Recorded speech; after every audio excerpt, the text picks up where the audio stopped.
In front of me, you can see I have all these graphics cards, and now you're probably wondering, what are we gonna do with all these? Well, it's in the title for one, so you already probably know, but we are going to be testing these old graphics cards and trying to absolutely melt them, explode them by playing Cyberpunk 2077. We've always had a game that's extremely taxing on different hardware. At first, it was, can it run Crysis?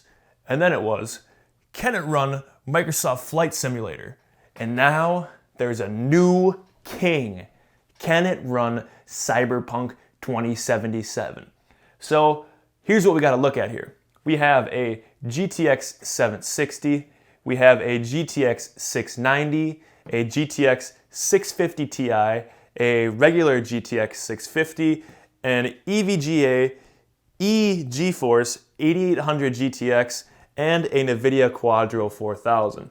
I'm going to start with the newer, stronger models and work my way to the end into the absolute old beast of an 8800 GTX, and this thing literally might start on fire.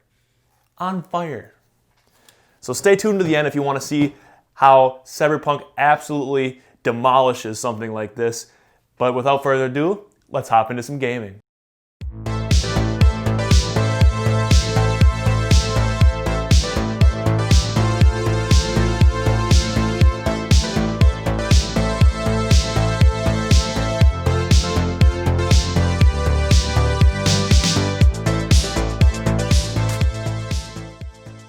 Starting with our most high-end card, we have the GTX 760 running the game at high, and we're gonna hop in here and get an awful pathetic 12 FPS, but I wanted to push it and see how high I could get the temperature, and 76 degrees Celsius off the bat. It's not too terrible, but I figured with this card, it might not melt it or blow it up, but it would struggle a little bit, which it definitely is. The motion blur effect is absolutely terrible at low FPS. At a higher resolution and a higher FPS, it's not that bad, but this is just god-awful. I figured I'd go outside of town, see if I could get any better FPS, and it seemed like we did definitely gain some FPS, about 10 more FPS. Figured I'd get some gunplay in here and see how that was as well. Overall, at high settings, it's not that good, but the 760 at maybe low settings in 1080p could definitely be playable, and that's pretty shocking. I mean, 30 FPS if you could average is not terrible. Onto the GTX 690 dual GPU card. Now, I'm not running it in SLI because I want to make it fair, and I just didn't want to go through the hassle of setting that all up because SLI is dead, let's face it. But look at the temperatures on this card. I am honestly blown away since it has that one fan in the middle cooling both GPUs. I mean, 38 degrees Celsius, 39, that is extremely cool compared to the 70-something, high 70s we're at with the 760. FPS-wise, though, we're looking at about the same thing. Still not very impressive on high settings. We're averaging about 12 FPS. If you do have a GTX 690, just based off what I'm seeing here, it is maybe worth it to see if you can get it to go in SLI mode and just see how many frames you can get. If you turned it down to maybe medium or low settings, I feel like you could probably average, 50 or 60 FPS even in 1080p, and that's pretty impressive because my 1060 struggles even to get like 80 or 90, so I've done the test in the past with the 690, and that thing is absolutely impressive when you get SLI working. Moving down the line, we have the GTX 650 Ti, and here's where we see a significant drop, as if, the 12 FPS we were getting before was good, but this is where I really had to lower it down because at 4 FPS, it was just unplayable. So I wanted to see what the temps were like and if it was even playable at low settings, and once I cranked it down to low, you can see now I'm getting about the same frames that I was getting on the 760 and the 690 at about 12 FPS in town there and outside. Even a little bit lower still, 20 FPS, but I got in a good little gunfight here. I kind of sweated this out, but it's kind of good to get some gunplay. It's hard on shooter games to play and get good aim at a low FPS, but really, I don't know if this game has really strong aim assist or what. I'm pretty sure it does, but I was feeling pretty good. Like, if I didn't have the counter on, I would have probably felt like I was at like at least 40 FPS because I was able to hit my shots and flick around quite nice. So at 1080p, even low settings, the 650 Ti struggles quite a bit. So if the 650 Ti struggled that bad, how bad would the regular 650 struggle? And I'm gonna puke, like you're gonna get motion sickness watching this. This is absolutely awful. I mean, virtually unplayable. Like, It says 3 frames per second, but I'm pretty sure it's getting 1. So we'll put it down to low settings, and even at this, ooh, 1080p low, we are looking at 8 FPS, and that's just not gonna cut it. When we made it outside the city, I am so sorry. Crime reported. Yeah, there's definitely been a crime committed. I am so sorry. 53 degrees though. It's not too bad, you know. I think I'm gonna have to start overclocking for this next video or something, because we want to see those temps like in the 90s. But you know, 16 FPS with an average of 13 on the outside of the city. Even in this gunfight, there must be a lot of aim assist because I'm hitting shots and no one's hitting shots at this FPS.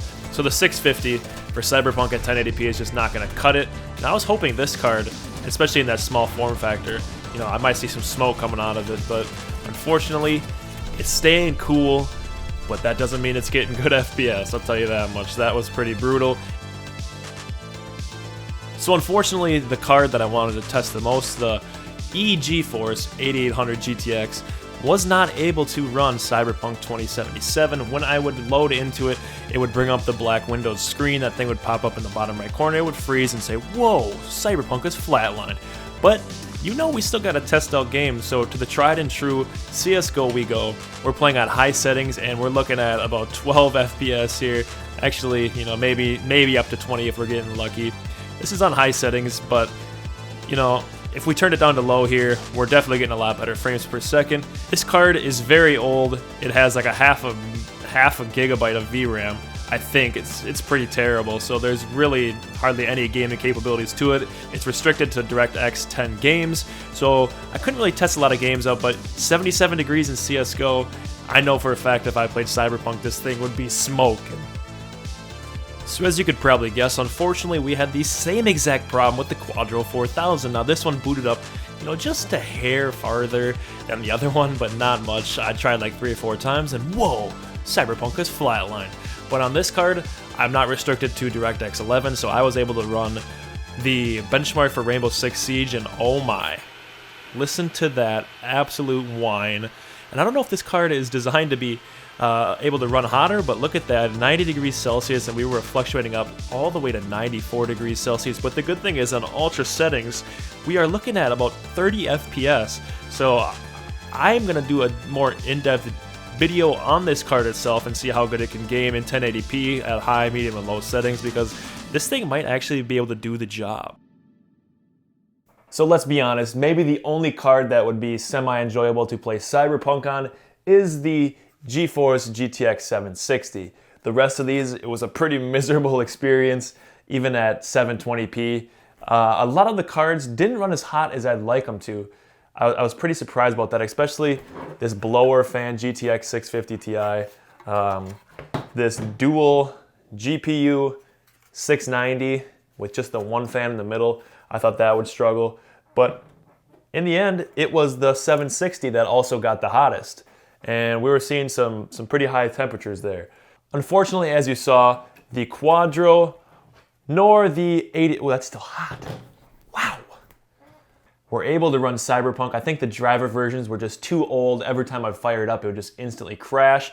So the 8800 GTX only supports up to DirectX 10 games. So a lot of them I wasn't able to test, but we were able to play CSGO, and it held its own, you know, 50 FPS. In the 80 degrees Celsius range, so definitely hot. This thing is still burning because it's the last one I tested. And then the Quadro, I don't know if these cards are made to run hotter, but this thing was at like 94 degrees Celsius while testing it in the benchmark there. So unfortunately, both of those were not able to play Cyberpunk, which was the main part of this video, was trying to just absolutely crank these things out. I know if this was able to boot, this would probably have reached like 100 degrees Celsius if it didn't turn off. So overall, that was a fun little test, and it is no doubt the king of the hardware melters now. I'm going to be doing a separate video probably on this card, and as well as, you know, these two. So look forward to that in the future. If you guys enjoyed this video, give it a thumbs up. Subscribe if you are new to the channel. I'd really appreciate it. We'll see you in the next video. Peace.